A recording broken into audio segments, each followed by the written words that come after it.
नमस्कार, मैं राकेश वर्मा आप सभी का स्वागत करता हूं आपके अपने परिवार एसएन गुरुकुल पर। बिहार में बीपीएससी आयोग के माध्यम से चल रहे तीसरे चरण के शिक्षक भर्ती प्रक्रिया में चयनित लगभग 66,000 से अधिक शिक्षक अभ्यर्थियों का काउंसलिंग आज दिनांक 21 जनवरी 2025 से आरंभ होने जा रहा है। हालांकि पूर्व में 3 बार काउंसलिंग की तिथि तय की गई और उसे रद्द किया गया। चौथी बार में काउंसलिंग की तिथि तय की गई और तय तिथि के अनुरूप काउंसलिंग आरंभ किए जा रहे हैं, लेकिन इसमें भी बदलाव किए गए हैं और बड़ा बदलाव किया गया है। यदि आप काउंसलिंग कराने जा रहे हैं, तो इस बड़े बदलाव के बारे में आपको जानकारी अवश्य ही होनी चाहिए। मैंने पूर्व में भी आप सभी को अवगत कराया था कि जिस प्रकार के क्षमता परीक्षा फेज 1 का काउंसलिंग हुआ, उसी प्रकार से बीपीएससी टीआरई 3.0 का भी काउंसलिंग होगा और आपने देखा भी कि शिक्षा विभाग ने उस प्रकार से ही शेड्यूल तैयार किए। प्रत्येक तिथि को 5 अलग-अलग स्लॉट में बांटा गया है। सुबह 9 बजे से शाम 5 बजे तक अबाध्य रूप से काउंसलिंग होंगे। प्रथम स्लॉट 9 से 10:30, द्वितीय स्लॉट 10:30 से 12, तृतीय स्लॉट 12 से 1:30, चतुर्थ स्लॉट 2 से 3:30 और पंचम स्लॉट जो होगा वह होगा 3:30 बजे से 5 बजे तक। बीच में 1:30 से 2 आधा घंटा जो है वो लंच ब्रेक है, क्योंकि जो काउंसलर हैं वो भी इंसान है, दोपहर का भोजन वो ग्रहण कर सकें इस वजह से। जैसा कि बताया जा रहा है, चूंकि काउंसलिंग जो होंगे वो टीआरई 1 और 2 की भांति अफरा-तफरी में, हड़बड़ी में गड़बड़ी करना नहीं है, धक्का-मुक्की होगा नहीं। बेहद ही संजीदगी के साथ सावधानी पूर्वक काउंसलिंग कराने हैं। भले ही चाहे 15 दिन के बदले 1 माह 15 दिन क्यों न लग जाए, लेकिन शिक्षा विभाग के वर्तमान अपर मुख्य सचिव एससीएस सिद्धार्थ का यह मानना है कि देर हो मगर दुरुस्त हो। इसलिए देर से उन्हें कोई हड़बड़ाहट नहीं है, वो दुरुस्त कार्य होने चाहिए। इसलिए तिथि में विस्तारित किया गया है। जो 31 जनवरी तक चलने थे, 30 जनवरी तक चलने थे, उसे विस्तार करके 4 फरवरी तक कर दिया गया है। तो नया जो शेड्यूल जारी हुआ है उसमें जो कक्षा प्रथम से 5वीं तक में लगभग 21,911 अभ्यर्थी जो है वो चयनित हैं। उनका काउंसलिंग 21 जनवरी से 25 जनवरी तक कराया जाएगा। जो 6 टू 8 में लगभग 16,989 शिक्षक अभ्यर्थी चयनित हैं। उनका काउंसलिंग जो है वह कराया जाएगा आपका 27 से 29 जनवरी। चूंकि 26 जनवरी तो एक दिन झंडा तोलन का दिन है, गणतंत्रता दिवस के पावन अवसर पर, तो उस दिन जो है काउंसलिंग होगा नहीं। तो छठा से 8वां तक के लिए होगा 27 से 29 जनवरी। उसके बाद जो 9वीं 10वीं के लिए चयनित 15,250 शिक्षक अभ्यर्थी हैं, उनका काउंसलिंग होगा 30, 31 और 1, 30 जनवरी, 31 जनवरी और 1 फरवरी। उसके बाद सरस्वती पूजा है, तो 2 और 3 2 दिन सरस्वती पूजा के वजह से काउंसलिंग स्थगित रहेगा। उसके बाद 11वीं 12वीं में चयनित अब तक लगभग 12,195 हैं।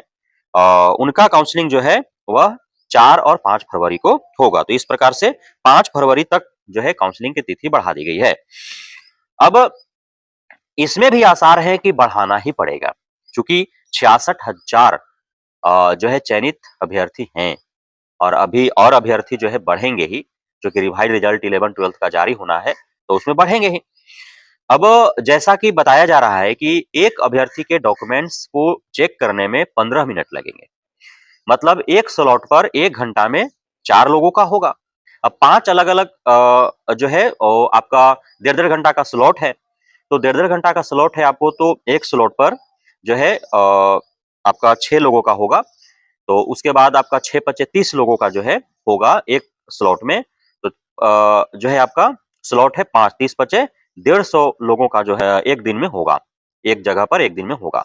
अब आप काउंट कीजिए, 150 से 66,000 में आप जो है भाग देख के देख लीजिए कि कितना दिन आपको लगने वाले हैं।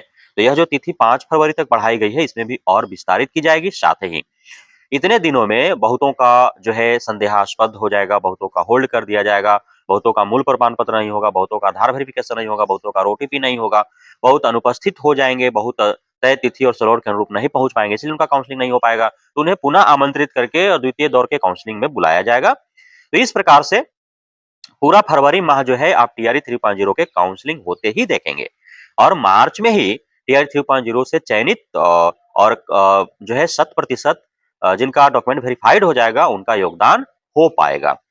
समझ गए बात को? तो इसलिए अभी मैंने कहा था पूरा जनवरी आपको समाप्त होंगे, फरवरी समाप्त होंगे और मार्च भी चले जाएंगे। उसके बाद ही टीआरई 4.0 का आप कल्पना कर सकते हैं। इस प्रकार तिथि का विस्तार कर दिया गया है। तो आप जाएँ और अपने मैसेज में जो आपने पाया है, किस तिथि को किस स्लॉट में आपका काउंसलिंग होना है, तो उस अनुरूप आप वहाँ भाग लें। जिनको मैसेज नहीं मिल पाया है, उनको यदि जिला के बारे में पता है और जिस ग्रेड में है, तो उस अनुरूप यदि वो अपने आवंटित जिला के जहाँ भी काउंसलिंग सेंटर है, उसको लेकर के मैंने पूर्व में एक वीडियो बनाया था और 300 काउंसलिंग सेंटर के बारे में आपको बताया था। तो वहाँ पे जाएँगे तो वहाँ पे भी सूची जो है वो लगाए हुए हैं, सूचना पट पर जो है सूची टाँगे हुए हैं कई जगहों पर। तो वहाँ भी आप देख सकते हैं कि आपका किस तिथि को किस स्लॉट में काउंसलिंग होने वाला है। हालाँकि वह काफ़ी टफ हो जाएगा क्योंकि 4-4 दिन, 5-5 दिन जो है काउंसलिंग एक-एक ग्रेड को होने वाला है। तो आपका किस तिथि को है 5-5 दिन जाकर वहाँ पड़े तो नहीं रहेंगे। तो ये समस्या उत्पन्न हो सकता है। लेकिन जिनका आधार से मोबाइल रजिस्टर्ड होगा और मोबाइल नंबर जो आप आवेदन के समय दिए होंगे वो खुला होगा, तो अवश्य ही आपको मैसेज मिल जाता होगा। साथ ही शिक्षा विभाग के ऑफ़िशियल वेबसाइट जो है उस पर भी प्रत्येक तिथिवार जो है किस तिथि को किस स्लॉट में किस शिक्षक अभ्यर्थी का काउंसलिंग होगा वो भी प्रत्येक जिला वाइज़ जो है सूची निकाल दिया गया है, तो वहाँ से डाउनलोड करके भी आप देख सकते हैं। वो कई माध्यम है जिससे आपको सूचना प्राप्त हो जाएगी कि आपका किस तिथि को किस स्लॉट में काउंसलिंग है और आप हम उम्मीद करते हैं कि आपके पास सारा दस्तावेज है और सारे दस्तावेज का मूल बीपीएससी आयोग से आपने डाउनलोड कर रखा होगा वाटरमार्क वाला और उसके बाद आप एक-एक प्रतियाँ जो है सारे मूल का आपने ले लिया होगा, सारे को सेल्फ अटेस्टेड आपने कर लिया होगा, फाइल को बेहतर ढंग से आपने सजा रखा होगा और आप जब काउंसलिंग के लिए उपस्थित होंगे, तो काउंसलर जो होगा वो आपके दस्तावेज प्रस्तुति का जो हाव-भाव होगा उसे देख कर के खुश होगा और सारे दस्तावेज आपके सही होंगे और वो वेरिफाइड हो जाएँगे और आपके टीआर 3.0 के माध्यम से जिस भी ग्रेड में चयनित हुए हैं, उसका शिक्षक आप अवश्य बन जाएँगे। तो बहुत-बहुत धन्यवाद, हार्दिक शुभकामनाएँ।